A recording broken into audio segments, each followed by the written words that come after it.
So, ladies and gentlemen, minority means who are less in the number in society, whether by the religion, by the caste, by the gender or knowledge, anything like a Muslim in India and Hindus in Pakistan. So here's, ladies and gentlemen, So, ladies and gentlemen, minority means who are less in the number of in the society, whether in any social and religious. Okay. میں اپنی بات کو آگے بڑھاتا ہوں اور ایک مشہور فلاسفر جو ہیں وہ لوئس ورتھ نے کہا ہے a group of people who because of their physical or culture characteristics and singled out from the other in the society in which they live for differential and unequal treatment. دنیا کے تمام ممالک میں اس وقت اقلیتیں موجود ہیں یا اقلیت موجود ہے، لیکن اس حوالے سے اس کی تشریح جو ہے اقلیت کے لیے تشریح کرنا خاصا مشکل ہے، اور آج کے دن تک اقلیتوں کے حوالے سے کوئی بھی عالمی سطح پر تسلیم شدہ تشریح موجود نہیں ہے۔ عام طور پر جو تشریح استعمال ہوتی ہے وہ یہ ہے کہ اقلیت کی اصطلاح ایسے نسلی، قومیتی، مذہبی، لسانی یا ثقافتی گروہوں کے لیے استعمال کی جاتی ہے جو تعداد میں باقی آبادی کے مقابلے میں کم ہو اور اپنی شناخت کو قائم رکھنا اور اس کو فروغ دینا چاہتے ہوں، اس کو اقلیت کہا جاتا ہے۔ اب میں آپ کو یہ بھی بتا سکتا ہوں کہ جیسا میں نے پہلے عرض کیا ہے کہ اقلیت کی کوئی جو ہے اصطلاح نہیں ہے، لیکن کچھ لوگوں کا یہ بھی خیال ہے کہ یہ لاطینی زبان کا لفظ ہے جس کا مطلب ہے تھوڑا۔ اب اس کے کچھ جو اقلیت کے حوالے سے میں آپ کو کچھ مزید پوائنٹس کے حوالے سے بتاتا ہوں کہ وہ کون کون سے ہیں۔ اس کی پہلی جو ایک آپ کو پوائنٹ ہو سکتا ہے وہ یہ ہے کہ برتری۔ اقلیتی گروہ عموماً اس ملک میں جہاں وہ آباد ہوں برتری کی پوزیشن میں نہیں ہوتے، یعنی کہ وہ تعداد میں کم ہوتے ہیں۔ اس کا مطلب یہ ہے کہ ان کا سیاسی اور معاشی اختیار جو ہوتا ہے وہ کم ہوتا ہے۔ بعض اوقات ایسا بھی ہوتا ہے کہ ایک اقلیتی گروہ کسی ایک جماعت کے تحت برتر پوزیشن میں بھی آ جاتا ہے، اور جب حکومت بدل جاتی ہے تو وہ پھر اس کی جو برتری ہوتی ہے وہ ختم ہو جاتی ہے، اور وہ اقلیتیں جو برتری نہیں رکھتی ان اقلیتوں کے تحفظ کرنے کی ضرورت ہوتی ہے۔ دوسرا جو اس کا مین پوائنٹ ہے وہ ہے تعداد، یعنی جو ان کی آبادی ہوتی ہے۔ بہت سے ممالک میں تعداد کے لحاظ سے بڑے نسلی، مذہبی اور لسانی گروہ حاوی ہوتے ہیں، تاہم بعض ممالک میں بہت سے ایسے گروہ بھی ہوتے ہیں جن کو عددی اعتبار میں کوئی واضح اکثریتی یا اقلیتی حیثیت حاصل نہیں ہوتی۔ اس کے علاوہ یہ بھی ہو سکتا ہے کہ کوئی گروہ ایک ملک میں اقلیت میں ہو لیکن اس خطے میں جہاں وہ زیادہ اکثریت میں ہوں وہاں پہ اکثریتی حیثیت حاصل ہو۔ اس کی واضح مثال میں آپ کے سامنے دے سکتا ہوں کہ پاکستان میں جو ہندو ہیں وہ اقلیت میں ہیں جبکہ مسلمان آبادی اکثریت میں ہیں۔ اسی طرح سے جو مسلمان ہیں وہ ہندوستان میں جو ہیں وہ اقلیت میں ہیں، اور ہندو جو ہے وہاں پہ اکثریت میں ہیں۔ اس کی تیسری مثال یہ ہے کہ پاکستان میں جو کرسچن ہیں، جو مسیحی ہیں، وہ یہاں پہ اقلیت میں ہیں، لیکن جب آپ دیکھتے ہیں یورپ کے اندر، امریکہ کے اندر، تو وہاں ان کی آبادی زیادہ ہے، تو اس لحاظ سے وہ یہاں پہ اقلیت میں ہیں اور وہاں پہ اکثریت۔ اس مثال سے یہ بات واضح ہوتی ہے کہ اقلیتیں کسی بھی جگہ پہ ایک جگہ پہ اقلیت میں ہیں تو دوسری جگہ پر وہ اکثریت میں بھی ہو سکتی ہیں۔ یہ نہیں ہے کہ وہ اقلیتیں صرف ہر جگہ پہ اقلیت میں ہی ہوں گی، اور ان کا سماج کے اندر اثر و رسوخ اور نفوذ جو ہے وہ ہر جگہ پہ کمزور نہیں ہوتا۔ ریاست کے بدلنے سے، ریاست کی تبدیلی اور جغرافیے کی تبدیلی سے اقلیتوں کا سسٹم بھی بدل۔ اس کا تیسرا پوائنٹ جو ہے وہ یہ ہو سکتا ہے شہریت۔ اقلیتوں کے لیے ضروری نہیں ہے کہ وہ اقلیتوں کے حقوق کے حقدار ہونے کے لیے اسی ملک کے شہری ہوں جہاں پہ وہ آباد ہیں، تاہم شہریت یا حکومت کی طرف سے ان کو تسلیم کیا جانا ان کے حقوق کے نفاذ میں مددگار ہوتا ہے۔ یعنی اگر آپ کسی بھی دوسری ریاست میں، یعنی آپ یہ سمجھ سکتے ہیں کہ آپ اگر کسی دوسری ریاست میں، یعنی کہ پاکستانی مسلم ہیں، وہ یو ایس میں چلے گئے ہیں، امریکہ یا برطانیہ میں چلے گئے ہیں، اور وہاں پہ ان کو اقلیتی نہیں تسلیم کیا جائے گا یا ان کو رائٹس نہیں دیا جائے گا کیونکہ وہ وہاں کے شہری نہیں ہیں۔ ایسا ہرگز نہیں ہوتا ہے۔ اگر وہ وہاں کی حکومت، وہاں کی ریاست ان کو قبول کر لیتی ہے تو وہ اقلیت کے زمرے میں آ کے اپنے حقوق بطور اقلیتی لیتے ہیں۔ اس کی اگلی مثال جو ہے وہ میں آپ کے سامنے جو پیش کرنے جا رہا ہوں وہ ہے تنوع کیا ہے؟ جیسا کہ تمام گروہوں اور ثقافتوں میں ہوتا ہے کہ ان گروہوں کے اندر بھی تنوع پایا جاتا ہے، تاہم ہر اقلیتی گروہ کے اندر ایسے گروہ بھی ہو سکتے ہیں جنہیں زیادہ نظر انداز کیا جاتا ہے۔ مثال کے طور پہ عورتیں ہو سکتی ہیں، بچے ہو سکتے ہیں، عمر رسیدہ افراد ہو سکتے ہیں اور معذور ہو سکتے ہیں،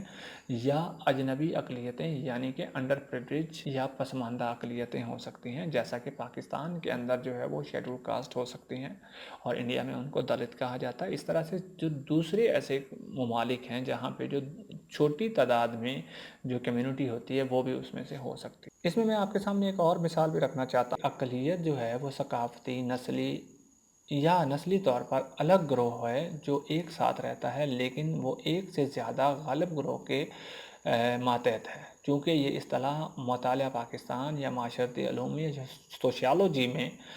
استعمال ہوتی ہے، لہٰذا یہ ماتحت اقلیتی گروہ کی بنیادی خصوصیت ہے کہ اس طرح اقلیت کی حیثیت ضروری نہیں ہے کہ آبادی سے ہم آہنگ ہو۔ کچھ معاملات میں ایک یا ایک سے زیادہ نام نہاد اقلیتی گروپوں کی اکثریت غالب گروہ کے سائز سے کئی گنا بڑی ہو سکتی ہے، جیسا کہ افریقہ میں رنگ برنگی 19 سے لے کر 50 تک رہی ہے کے تحت ہوتا رہا ہے۔ اہم امتیازی خصوصیات کا فقدان بعض گروہوں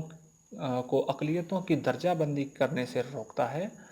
مثال کے طور پہ جب فری میسز کچھ عقائد کی پیروی کرتے ہیں جو دوسرے گروہوں سے مختلف ہیں، ان میں بیرونی طرز عمل یا دیگر خصوصیات کا فقدان ہے جو انہیں عام آدمی سے ممتاز کریں گے اور اس طرح وہ اقلیت نہیں سمجھے جا سکتے۔ اس طرح ایک گروہ جو بنیادی اور معاشی وجوہات کی بنیاد پر جمع ہوتا ہے، جیسے کہ ٹریڈ یونین ہو گئی ہے، شاد و نادر ہی اس کو اقلیت سمجھا جاتا ہے۔ تاہم کچھ اقلیتیں رواج اور طاقت کے ذریعے معاشرے میں مخصوص معاشی طاق پر قبضہ کرنے کے لیے آتی ہیں، چونکہ وہ معاشرتی طور پر معاشرے کی غالب قوتوں سے الگ ہو جاتے ہیں، لہٰذا عام طور پر ایک اقلیتی گروہ کے افراد کو معاشرے کے کاموں میں پوری طرح دخل اندازی اور معاشرے کے انعامات میں برابر کے حصے سے الگ کر دیا جاتا ہے۔ اس طرح معاشرتی نظام کے ڈھانچے اقلیتی گروہ کی رشتہ دارانہ طاقت کے لحاظ سے اقلیتی گروہوں کا کردار معاشرے میں مختلف ہوتا ہے۔ مثال کے طور پر اقلیتی گروہ کے کسی فرد کی معاشرتی نقل و حرکت کی ڈگری کا انحصار اس بات پر ہے کہ وہ جس معاشرے میں رہتا ہے وہ بند ہے یا کھلا ہے۔ ایک بند معاشرہ وہ ہے جس میں کسی فرد کا کردار اور افعال نظریاتی طور پر بدلا جا سکتا ہے، جیسا کہ روایتی ہندو ذات پات کے نظام میں۔ دوسری طرف ایک کھلا معاشرہ فرد کو اپنا کردار تبدیل کرنے اور حیثیت میں ہونے والی اسی تبدیلیوں سے فائدہ اٹھانے کی اجازت دیتا ہے۔ ایک بند معاشرے کے برخلاف جو معاشرتی گروہوں کے مابین تنظیمی تعاون پر زور دیتا ہے، ایک کھلا معاشرہ مختلف معاشرتی گروہوں کو ایک ہی وسائل کے لیے جدوجہد کرنے کی اجازت دیتا ہے، لہٰذا ان کے تعلقات مسابقتی ہیں۔ کھلے معاشرے میں فرد اپنے لیے جو درجہ حاصل کرتا ہے وہ اس کے معاشرتی گروپ کی درجہ بندی سے زیادہ اہم ہوتا ہے۔ جب ایک سے زیادہ اقلیتی گروہوں کے بڑے معاشرے کے تناظر میں قبول کر لیا جاتا ہے، ایسے معاشرے میں غالب طاقتیں عام طور پر دو وجوہات میں سے کسی ایک وجہ سے ہم آہنگی یا رواداری کا انتخاب کرتی ہے۔ ایک طرف غالب اکثریت کو خود کو اقلیت سے نجات دلانے کی کوئی وجہ نظر نہیں آ سکتی، دوسری طرف اقلیت کے خاتمے کے لیے سیاسی، نظریاتی یا اخلاقی رکاوٹیں پیدا ہو سکتی ہیں، چاہے اسے ناپسند کیا جائے۔ مثال کے طور پہ 12ویں اور 13ویں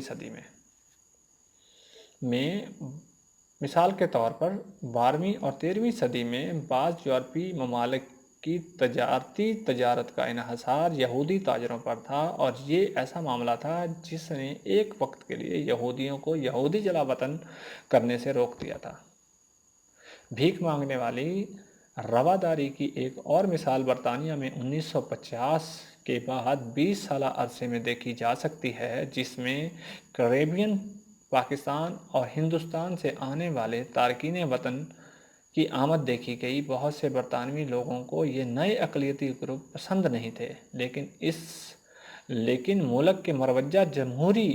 نظریے نے انہیں برخاست کرنے کی کوششوں پر قابو پا لیا۔ ایک اقلیت معاشرے سے ملحق کے ذریعے غائب ہو سکتی ہے، اور ایک ایسا عمل ہے جس کے ذریعے اقلیتی گروہ اپنی روایات کی جگہ غالب ثقافت کی جگہ لے لیتے ہیں۔ یعنی جس کے ذریعے اقلیتی گروہ اپنی روایات کی جگہ جو ہے وہ غالب ثقافت کی جگہ لے لیتا ہے، تاہم مکمل امتزاج بہت کم ہوتا ہے، جمعیت کا عمل زیادہ کثرت سے ہوتا ہے۔ خواتین و حضرات، میں اب آپ کو لے کر چلتا ہوں آفس، جو ویب سائٹ ہے یونائٹڈ نیشن کی ویب سائٹ ہے، کی ذیلی ویب سائٹ ہے office of the high commissioner of human rights, اس کی طرف، اور وہاں پر میں آپ کو دکھاتا ہوں کہ ان کی ویب سائٹ کے اوپر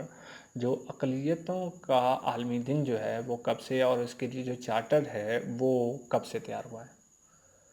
اس میں آپ کے ساتھ یہ بھی بات کرنا چاہتا ہوں کہ اگلی جو میری ویڈیو ہے اس کا جو ٹائٹل ہوگا وہ بھی اسی طرح سے ہوگا کہ ہیومن رائٹس اینڈ مائنورٹیز، یعنی انسانی حقوق اور اقلیتوں کا آپس میں کیا تعلق۔ تو چلتے ہیں اس سکرین کے اوپر جہاں پر میں آپ کو دکھا سکوں گا کہ اس میں کیا ہے۔ جی ناظرین، جیسا کہ آپ دیکھ رہے ہیں، آپ کو سکرین پہ نظر آ رہا ہے یونائٹڈ نیشن کی ویب سائٹ ہے جو اس کی ذیلی ادارہ ہے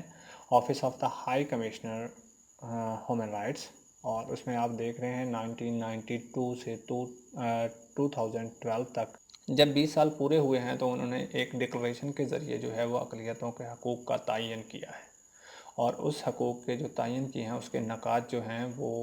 مین نکات اس کے 9 ہیں، اور میں اس کو اپنی اگلی ویڈیو میں آپ کے سامنے شیئر کروں گا۔ تو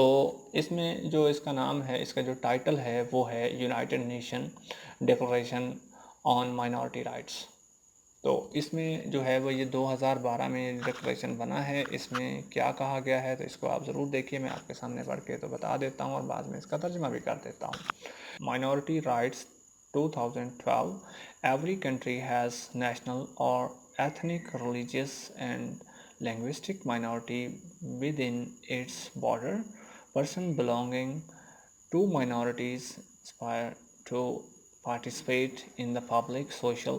economic, culture and religious life of the societies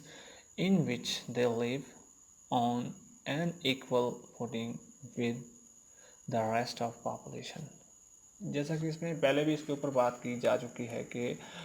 کسی بھی معاشرے میں رہنے والی اقلیتیں جو ہیں وہ چاہے لسانی ہوں، مذہبی ہوں یا ثقافتی طور پہ اقلیت ہو، تو ان کے جو حقوق ہیں یا اس کے حوالے سے یہ ڈکلریشن جو ہے وہ بنایا گیا ہے۔ اس کی تفصیل میں آگے اپنی جو ویڈیو نہیں ہوگی اس میں ضرور بتاؤں گا آپ کو، اس نکات کے اوپر بھی ہم ضرور جائیں گے۔ تو یہ ان کی جو ہے وہ کہہ سکتے ہیں کہ اس کے اوپر انہوں نے یہ کام کیا ہے جو ڈیکلریشن ہے، اور یہ ڈیکلریشن جو ہے وہ ان تمام ممالک جنہوں نے اس کے اوپر جو ہے وہ سائن کیا ہے یونائٹڈ نیشن کے ساتھ، ان کا ایگریمنٹ ہے، جو اس کے ممبر ہیں، ٹریٹی ممبر ہیں، تو وہ ان تمام کے اوپر یہ جو ہے قانون یہ لاگو ہوتا ہے۔ حضرات، میں اب آپ کو لے کر چلتا ہوں دوبارہ اپنے آغاز والے